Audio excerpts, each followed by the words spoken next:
So you've just taken off the cover of your above ground pool. Now what do you do? Well, here are 4 tasks you can do right away to get your above ground pool ready to use. Number 1 is you want to reinstall your equipment. Number 2, clean your surfaces. Number 3, shock and filter. And then number 4, balance your water. This will help get your pool up and running in just 2 days, even if the water is cloudy or green. By the way, I'm Matt from Swim University, and I've been helping people take care of their pools for over 30 years, if you can believe it. Opening and cleaning your pool all by yourself can feel daunting, I know. But once you know what to do, it'll get easier and easier every single year. So let's break down each of these pool opening steps. Step number 1 is you want to reinstall your equipment. For this step, you're going to need a flathead screwdriver and any hoses, plugs, and equipment that you moved or took inside for the off-season. First, you want to start by hooking up your hoses. Attach your skimmer hose to the base of the skimmer. Then you can attach the other end of this hose to your pump. Use a screwdriver to tighten the hose clamps on both ends. Now, if your pump and filter aren't connected, you want to attach your hose from the pump to the filter port marked pump. Then you can connect your return line. This is what sends water back from your filter into your pool. Look for the filter port that says return. Attach one end of your hose to the return port and the other end into the pool return. You may need to tighten the return fitting itself if it's loose. If you have a heater or a chlorinator, this is connected after the filter and before the water returns back to your pool. And finally, if you have a saltwater system, do not forget to reinstall your saltwater cell. Now that your equipment is all hooked up, it's time to reinstall your plugs and your fittings. Now you should have a pressure gauge for your filter, a sight glass if you have a sand filter, drain plugs for the filter and the pump, and drain plugs for your heater or chlorinator if you have those, and return fittings for the inside of your pool. Now first, you want to check the washers, the threads, and the O-rings on each one of these pieces. If they're missing an O-ring or they don't fit properly when they're installed, you can use plumber's tape to help create a watertight seal. Now, if you notice any cracked or damaged O-rings, you need to replace them. If they're dried out, you can lubricate them with a Teflon-based lubricant. Then, start by replacing your filter pieces. You can reinstall the sight glass if you have a sand filter, the drain cap at the bottom, and the pressure gauge. Now you only need to hand tighten these pieces. It's very easy to cross thread or over tighten the pressure gauge, so if you have any trouble, you can use plumber's tape if you need a better seal. Next, you're going to replace your pump pieces. You may have 1 or 2 drain plugs for your pump depending on what type of pump you have. Replace these plugs and double check their O-rings. Then you can add the pump basket back in. Now before putting the lid back on your pump, you want to check the O-ring. Add some lubricant if it's dry and replace it if it's damaged to avoid sucking air into your pump. And don't be afraid to use a good amount of lube.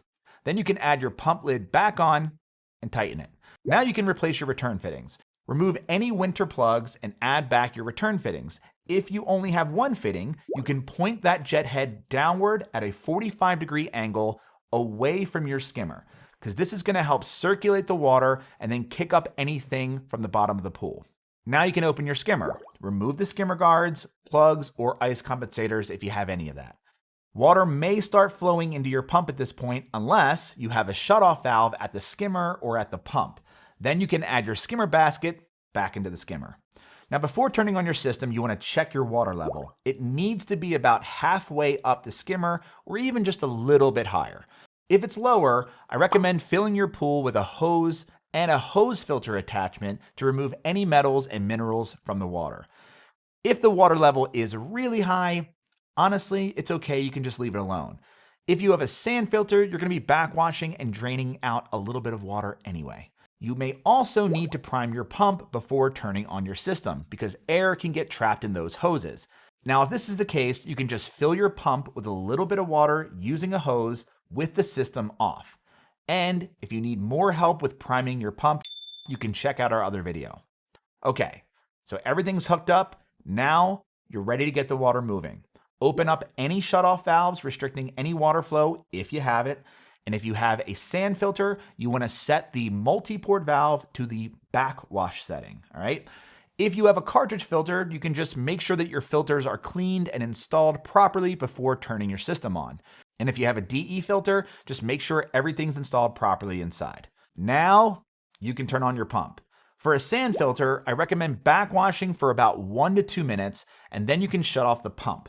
Then you can turn the multi-port valve to rinse and turn the pump back on for another 30 seconds to rinse the sand inside your filter. Then turn off the pump, return the filter to the filter position, and now you can run the pump normally and check for any leaks from your plugs, your unions, or anything you reinstalled or tightened. Finally, do not forget to reinstall deck equipment like ladders or steps. By the way, if you're feeling overwhelmed and you want a handheld reference, you can check out the Pool Care Handbook. It's an easy-to-use guide that walks you through the entire opening process and cleaning a pool. It also has a handy maintenance calendar and a section for troubleshooting problems like cloudy water. And you can order your copy at swimu.com/book or by using any of the links below. Step number 2 is you want to clean the surfaces. Remove as much debris, leaves, and organic materials from the water as humanly possible. You can start by skimming debris out with a skimmer net and dredge up any leaves and debris sitting at the bottom of your pool and try to scoop them out. Now, if you have a lot of leaves at the bottom of your pool, I would consider getting a pool leaf vacuum. These are attached to your telescopic pole just like a regular vacuum, but they're powered by your garden hose. Now, using a manual vacuum if your pool is full of leaves is only going to clog your system, so I wouldn't recommend doing that. Then you can brush your pool walls, your floors, and your steps. The goal here is to loosen any debris or algae clinging to your surfaces, because once they're suspended and floating in the water, it can get treated and filtered in the next step. Finally, I recommend adding a skimmer sock to your skimmer basket because this will help capture small debris like if you have pine needles or pollen when you start filtering. All right, step number 3, shock and filter. Now it's time to add shock and circulate it.